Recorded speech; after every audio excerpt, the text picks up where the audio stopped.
Hello viewers, मेरे इस channel में आपका बहुत स्वागत है। मैं आज एक वीडियो बनाने जा रहा हूं जिसमें मैं आपको मल्टीप्लिकेशन के प्रॉपर्टी को बताऊंगा। तो चलिए स्टार्ट करते हैं। सबसे पहले जान लेते हैं मल्टीप्लिकेशन के 8 प्रॉपर्टी होते हैं, तो अब उन्हें जानते हैं।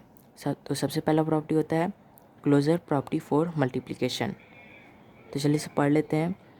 The product of two integers is always an integer.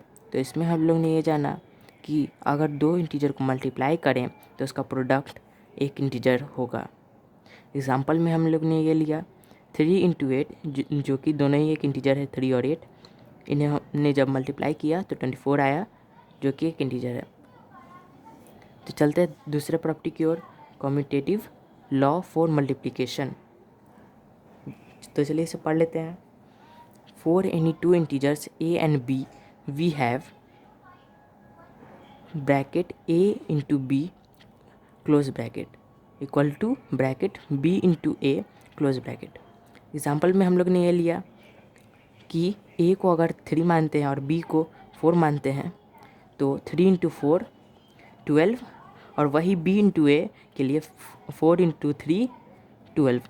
यहाँ पे दोनों में 12 आया, और इसी से पता चलता है कि कम्यूटेटिव लॉ फॉर मल्टीप्लिकेशन काम में आता है और दोनों इक्वल होता है अगर a को b से मल्टीप्लाई करें या b को a से। तो चलते हैं तीसरे प्रॉपर्टी की ओर, एसोसिएटिव लॉ फॉर मल्टीप्लिकेशन। तो चलिए इसे पढ़ लेते हैं। For any integers a b and c we have bracket a and b a into b close bracket into c equal to a into bracket into b into c close bracket. तो इसमें हम लोग ने ये जाना कि अगर integer है a और b, a b और c, तो उसमें अगर a और b को ब्रैकेट में रखें और फिर c से मल्टीप्लाई कर दें, a और b को मल्टीप्लाई करने के बाद, या b और c को पहले मल्टीप्लाई कर दें और फिर a से मल्टीप्लाई करें, तो वो दोनों बराबर होगा। जिसमें हम लोग ने एग्जांपल में कंसीडर किया a को 2 को a की जगह, 3 को b की जगह और 4 को c की जगह, और फिर इसी अरेंजमेंट के हिसाब से मल्टीप्लाई कर दिया।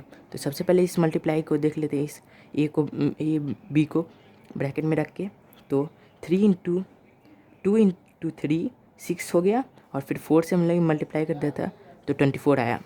फिर सेकेंड अरेंजमेंट के हिसाब से करते हैं, तो 3 इंटू 4 12, फिर हम लोग ने 2 से मल्टीप्लाई किया तो 24 आया। तो चलते हैं चौथे प्रॉपर्टी की ओर, distributive law of multiplication over addition. तो इसमें हम लोग तो इसे पढ़ लेते हैं। For any integers a b and c we have a into bracket b plus c close bracket equal to bracket a into b close bracket plus bracket a into c close bracket. तो इसमें हम लोग ने ये जाना कि अगर हम लोग इस अरेंजमेंट के हिसाब से भी मल्टीप्लाई करें तो और सॉल्व करें तो भी वो सेम ही आएगा। जिसमें हमें पहले b और c को प्लस कर देना, फिर a से मल्टीप्लाई कर देना है, और सेकंड में a को b से मल्टीप्लाई कर देना है और फिर जोड़ देना है a को c से मल्टीप्लाई करने के बाद। तो इसे एग्जाम्पल के थ्रू समझ लेते हैं आसानी से, जिसमें हम लोग ने आसान करने के लिए a को 2 माना है, b को 3 माना है और c को 4 माना है, और इसे सॉल्व कर दिया है। तो सबसे पहले अरेंजमेंट के हिसाब से हम इसे सॉल्व करते हैं। तो ब्रैकेट में है तो पहले हम लोग को प्लस करना होगा, 3 और 4 को प्लस करने के बाद 7, और फिर 2 से मल्टीप्लाई करके 14। फिर दूसरे अरेंजमेंट के हिसाब से 2 को 3 से मल्टीप्लाई करने के बाद 6, और 2 को 4 को मल्टीप्लाई करने के बाद 8, और 6 और 4 को प्लस करने के बाद 14। तो चलते पांचवें प्रॉपर्टी की ओर, एक्सटेंस ऑफ मल्टीप्लिकेटिव आइडेंटिटी। तो इसे पढ़ लेते हैं। For every integers a we have bracket a into a 1 close bracket equal to bracket a 1 into a equal close bracket equal to a। तो इसमें हम लोग ने ये जाना कि अगर एक इंटीजर है a, तो उसे उस इंटीजर को 1 से मल्टीप्लाई करेंगे या 1 को उस इंटीजर से मल्टीप्लाई करेंगे तो वही a इंटीजर आ जाएगा। तो इसे एक एग्जांपल के थ्रू समझ लेते हैं। अगर वो a इंटीजर 12 है तो 12 को a से मल्टीप्लाई करेंगे तो भी 12 आएगा, और 1 को 12 से मल्टीप्लाई करेंगे तो भी 12 ही आएगा। तो चलते हैं छठे प्रॉपर्टी की ओर, एक्सटेंस ऑफ मल्टीप्लिकेटिव इन्वर्स। तो इसे पढ़ लेते हैं। Multiplicative inverse of a non zero integer a is the number a by 1 by a as a 1 by a bracket 1 by a close bracket equal to bracket 1 by a close bracket a equal to 1। तो इसमें हम लोग ने ये जाना कि अगर एक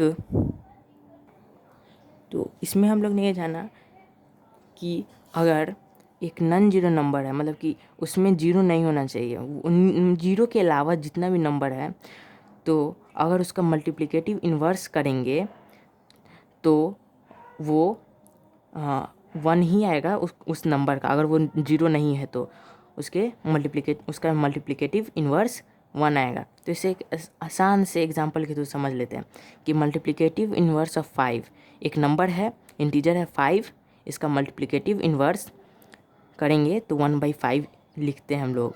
तो इसका 5 का मल्टीप्लिकेटिव इन्वर्स 1/5। वैसे ही यहाँ पर a एक इंटीजर है, उसका मल्टीप्लिकेटिव इन्वर्स 1/a, और यहाँ a इक्वल टू 1/a एक उसका मल्टीप्लिकेटिव इन्वर्स होगा। तो अब चलते हैं सातवें प्रॉपर्टी की ओर, प्रॉपर्टी ऑफ जीरो। तो इसे पढ़ लेते हैं। For every integer a we have bracket a into zero close bracket equal to bracket 0 into a close bracket equal to 0। तो इसमें हम लोग ने जाना कि अगर एक इंटीजर a है तो उसको अगर 0 से मल्टीप्लाई करेंगे या 0 को उस इंटीजर से मल्टीप्लाई करेंगे तो 0 आएगा।